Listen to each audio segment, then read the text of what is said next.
โอ้เจ้าเหียน5เหี่ยวคงกินมาเฮ้ออบเด้ทางอันนั้นเด้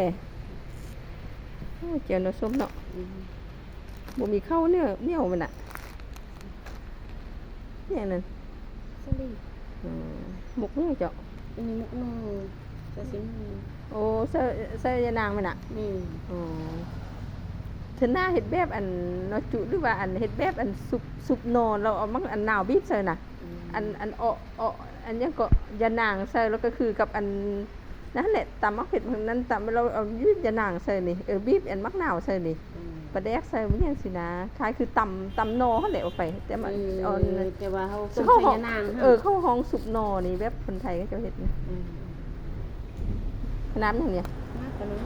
น อันสิอันออกป่าเจ้าบ่เสาะกิจน่ะ ปลาน้อยๆน่ะ ปลาใหญ่ยังน่ะ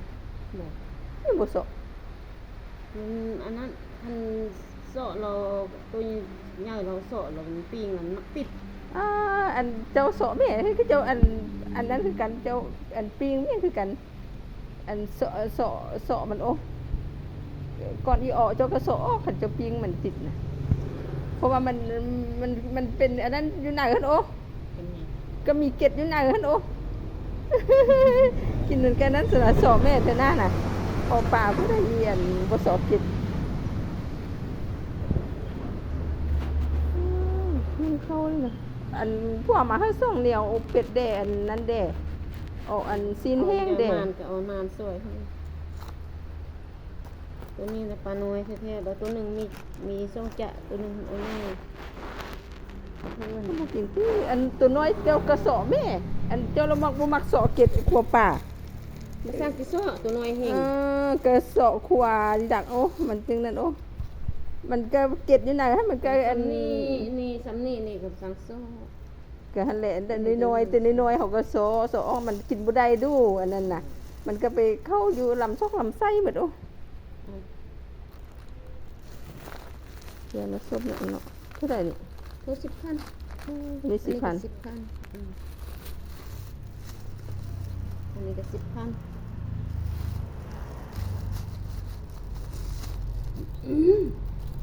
นี่ให้เด็กน้อยอันนั้นเขาอยากได้เลือกเอาเด้อเขาเลือกเอาเขาต้องเขาหมักไปเลย น้อยหันสิ มันก็เอาเงิน แม่ยังบ่มาเถื่อ ยังติให้เด็กน้อยเลือกเอาเด้อเขาเอาแต่ได้เด้อมันก็เอาซะลีคือกันบ่ติกันบ่เนาะต้มเอาตินึ่งเอา30เนาะเราดึงมาเอา2น่ะ จะเลือกเอาให้ร้าน2อันเอาใส่ถุงยางหมดเลยเขาเลือกเอาซื้อให้ร้าน2อันตัวนี้กับตัวนี้ที่คณะป่านที่ให้ร้านลูกเป็นถอนเจ้ากันสลีมันต้นตุกเนาะถ้าหน้าเห็นนอสุกแบบนั้นเด้อ เอาที่เน็ตพอดีบ่แล้วนี่เริ่มหั่นเบิ่นโอกแล้วลืม เอาวะโอ้อันนั้นมืออื่นเนาะมือหืออ่ะวันสิ้นอ่ะเอา30อันนึงเด้อเจ้าค่ายเด้อเหรอวะอัน2,000อ่ะป้า60พุ่นน่ะ50ก็ได้แล้ววะ อันนั้นคือข้าวแพงแพงบุญแห้งเขาขึ้น 35,000ก็แม่นนี่ 5,000เขาขึ้นโอโต้ก็ยังโล10,000แล้ว นะเอา30อัน